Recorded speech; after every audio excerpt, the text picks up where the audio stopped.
So your team is underperforming. They're perpetually disappointing you.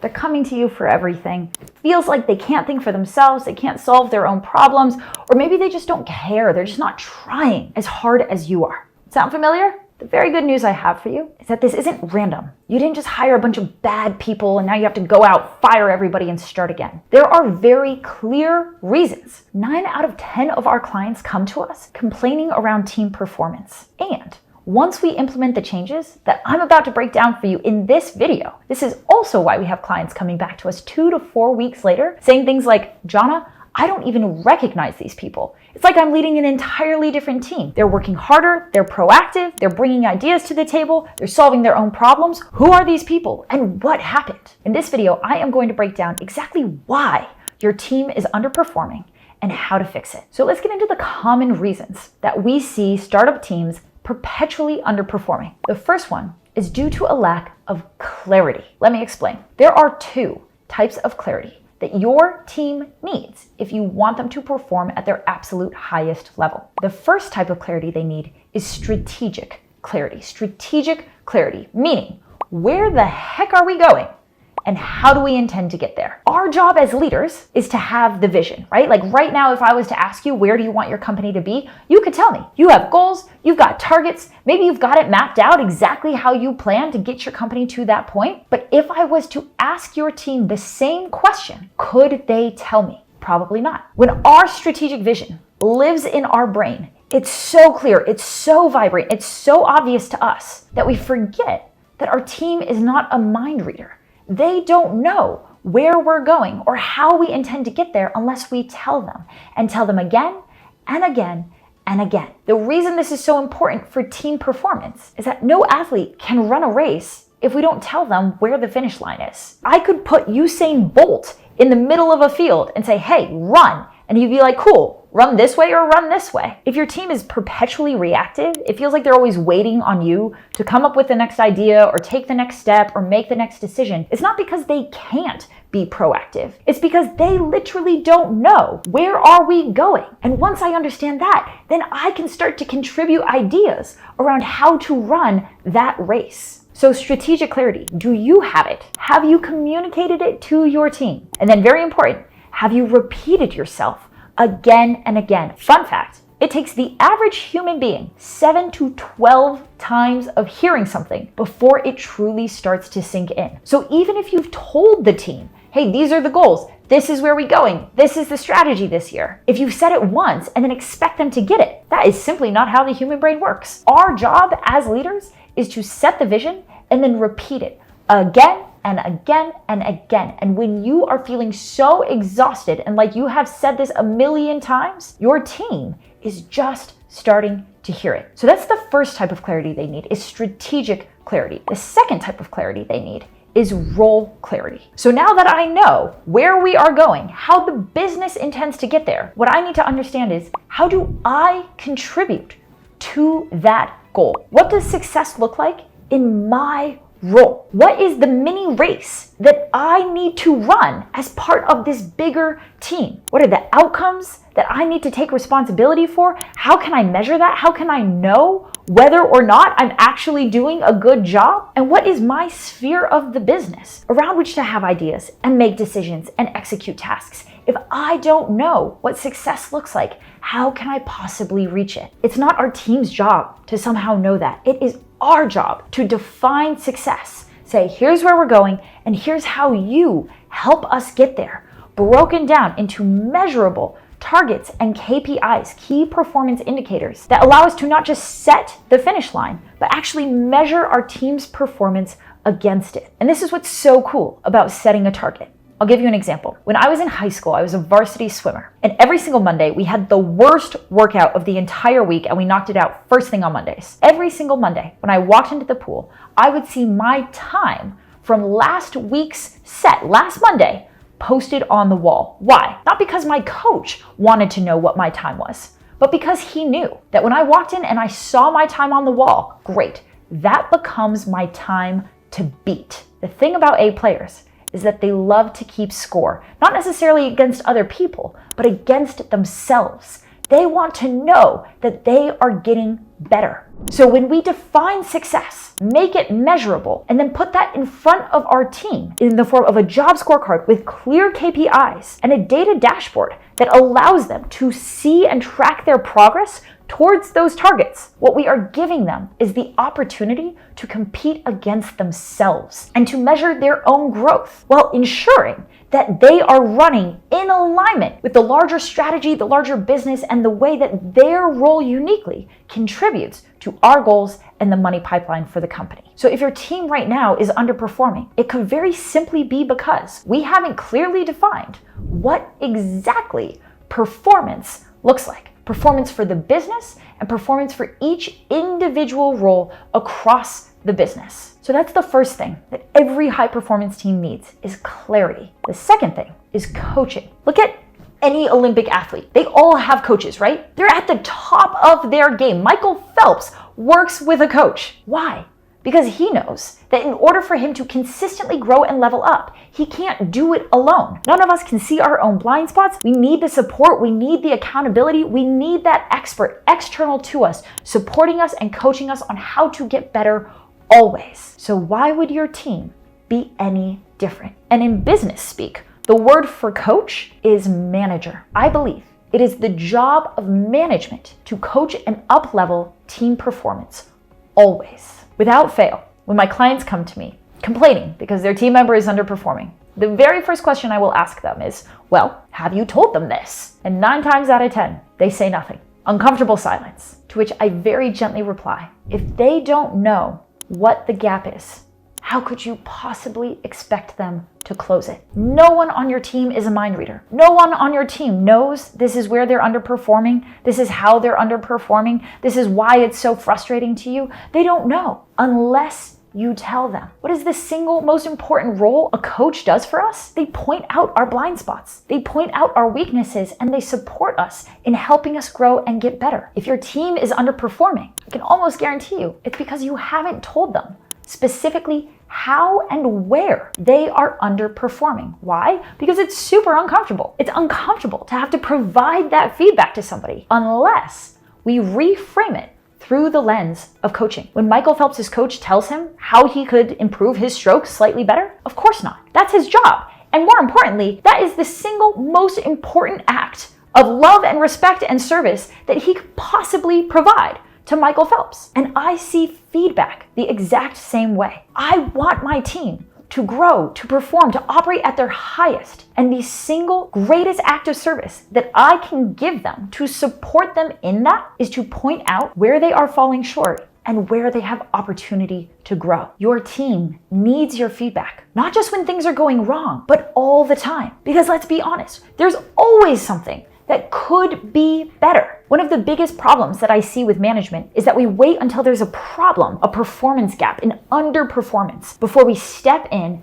fix it, and then manage it back up to average. But what does that mean? That means we're just always managing to average. So we will only ever get average performance. Versus if we see our job as a coach, our job is to take our team from average to great to exceptional. Well then, there's always something that they could be doing differently, better, to improve, to grow, to become more exceptional. All of a sudden, feedback isn't this uncomfortable negative thing. It's not this thing that we have to wait until like quarterly reviews to let them know that they're doing a shit job. Feedback is an act of service, and it's something that we are able to give our team all the time for their sake, because we want them to grow and step into their highest, and it is our job and our opportunity as their coach to support them in getting there. So the second thing that every high performance team needs is growth coaching. I have a one-on-one check-in call with every single person who reports to me on a weekly or bi-weekly basis. Every single one of my team leads, my managers, has a weekly or bi-weekly check-in call with every single person that reports to them. And these calls aren't, hey, what are you working on right now? What have you gotten done? What's off track? What's behind? It's a growth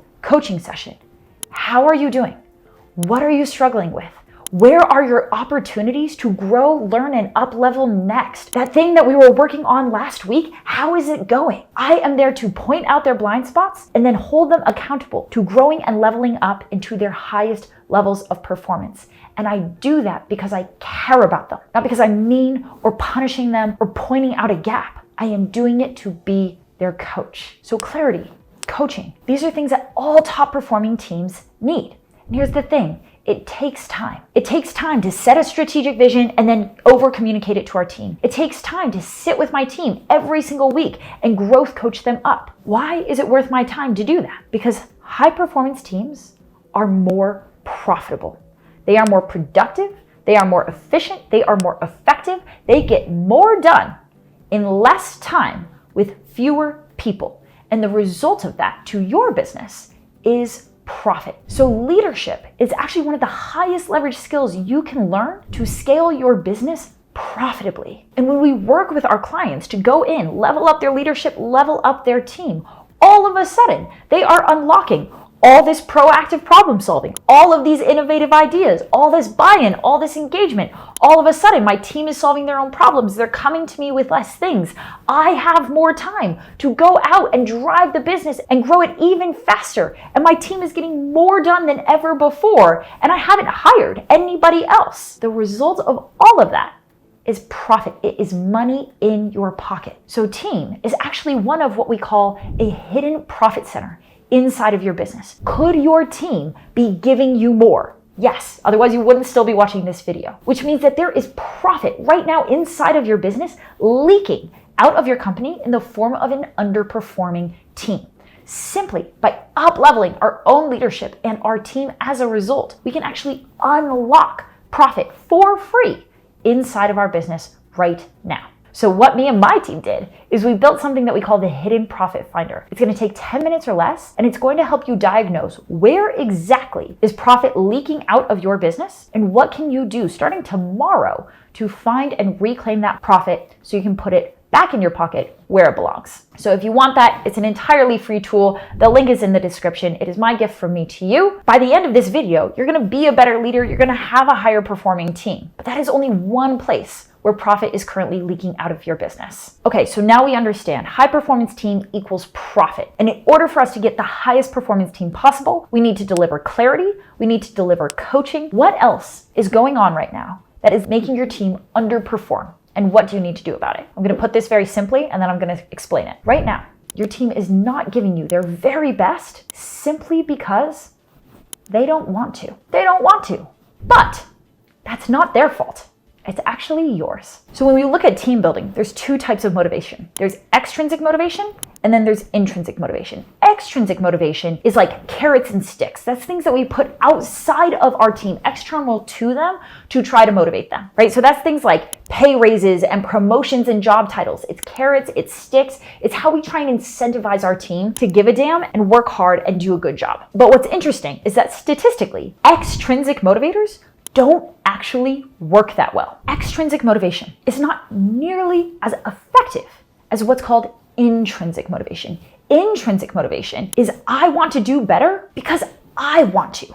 It's that pull, it's that need, it's that drive, it's the I want to show up and do my best. And we can't pay our team to care like that. We can't pay our team to wake up at 2 a.m. thinking about work and how to do better in their jobs, or to volunteer to read books and listen to podcasts on the weekends, or to work late into the night just to do a little bit better on that client deliverable before it's due tomorrow. Our team doesn't do that because we pay them to. They do that because they want to. They are intrinsically motivated to do so. So what do I mean when I say your team isn't showing up because they don't want to show up? What I mean is you as a leader, we as leaders have not focused on the intrinsic motivators of our team. We can actually, I call it the Jedi mind trick. We can Jedi mind trick giving a damn into our team. There are 3 pillars to intrinsic motivation. And if we learn to master leading through these 3 pillars, what we unlock is our team showing up and performing better, not because we're forcing them to, not because we're paying them to, but because they want to. And again, that's not on them. That's on us and the environment that we create. So what are the 3 pillars of intrinsic motivation? Autonomy, mastery, purpose.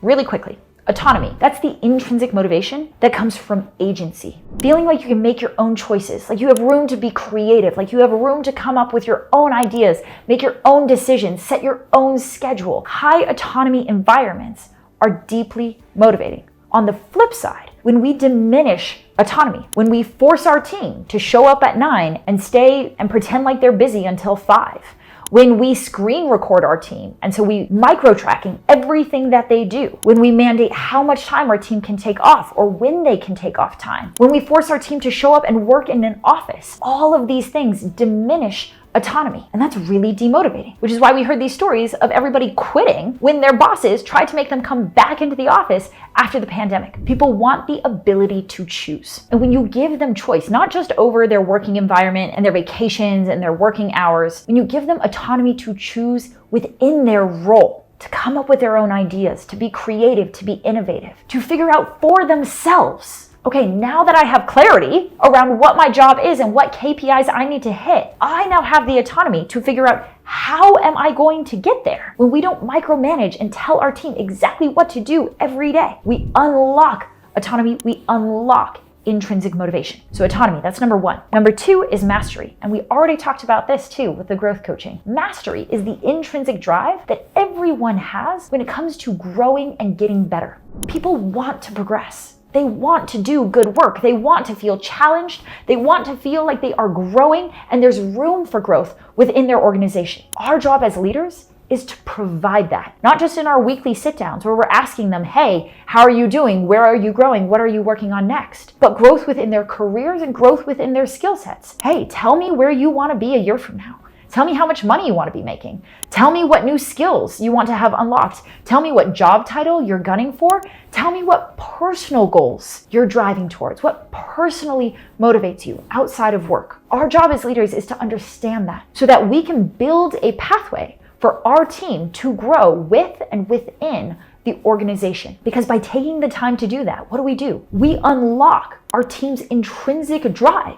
to grow, to learn, to become better. So my team will regularly come in and say, hey, Jhana, I was reading a book over the weekend or listening to a podcast or talking to a buddy of mine. Here's some new ideas. Here's a new thought I have. Here's something I'm working on. Here's something I want to try. And again, they're not doing that because I'm forcing them to or paying them to. They're doing that because they see their role within my organization as an opportunity for them to grow, for them to hit their goals and level up and grow into the version of themselves that they know they can become within my company. I often hear from clients, man, it just feels like my team doesn't care as much as I do. And my response to them is, yeah, you're totally right. Your team doesn't care about your goals as much as you do, but they do care about their goals as much as you care about yours. So if we can understand what our team's goals are, and then we can line their goals up with the company's goals and help them understand how performing at their absolute highest in the role that we have defined is their vehicle for their own growth and their goals and what they want out of life and out of their career, then all of a sudden we have aligned their intrinsic motivation with what success in the role is. And we have unlocked all of that drive to now sprint in the direction that we point them. So autonomy, mastery.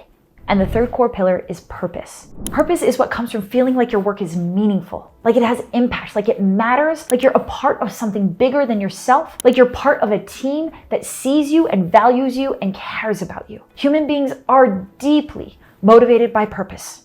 Why do you think it is that nonprofits can get away with paying their people terribly and still attracting amazing talent? It's because the purpose of their work is so meaningful. So us as for-profit business owners can still create purpose. We don't need to work at a nonprofit for our work to have meaning, to have impact. This is why companies create mission statements, vision statements, core values. These aren't just la-di-da ideals. These are strategic tools that, when executed correctly, create an environment of purpose. So now every single day, your team isn't just showing up for you. They're not just showing up for themselves and their own goals. They're showing up for the work and the meaning and the impact that they get to have by being a part of your organization. When we as leaders learn how to strategically design autonomy, mastery, and purpose into our working environments, you will unlock that 2.1x performance. Your team will all of a sudden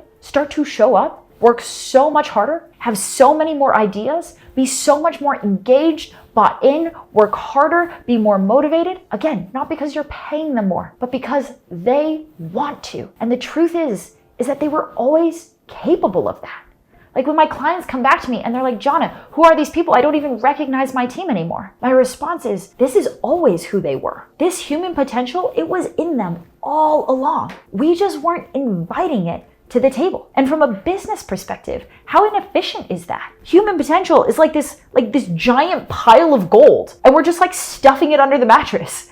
Put it to work. Unlock it as a resource inside of your business. It's there. They're sitting on it. It's free. They want to give it to you. So long as we as leaders can learn how to create and design a team where they are invited to bring their very best to the table. So if you're wondering, why is my team underperforming? I can almost guarantee it's one of these three things. Lack of clarity around where the business is going or how their role contributes to it. Lack of coaching, so they don't actually know how to grow, where to grow, what to work on. Or lack of intrinsic motivation. They lack the autonomy, the mastery, the purpose to show up with that drive that makes them want to do better. What you'll notice is that nowhere in that list did I say that you hired the wrong people. Did I say that you weren't paying them enough? Now, these things might be true, I don't know. But in general, just by leveling up as leaders, we are able to unlock team performance pretty much for free because it doesn't cost us anything to provide clarity, to be a coach, or to unlock intrinsic motivation. And so the result is that for the same exact cost, paying your team the same exact amount, you are able to unlock much higher levels of growth, productivity, and output. And the gap between top line and bottom line is profit. This is one of the many ways that we help our clients find and reclaim hidden profit inside of their business. If you want my full breakdown on hidden profit, where it's hiding inside your company, and what to do to reclaim it, check that out in the next video, and I will see you in the next one.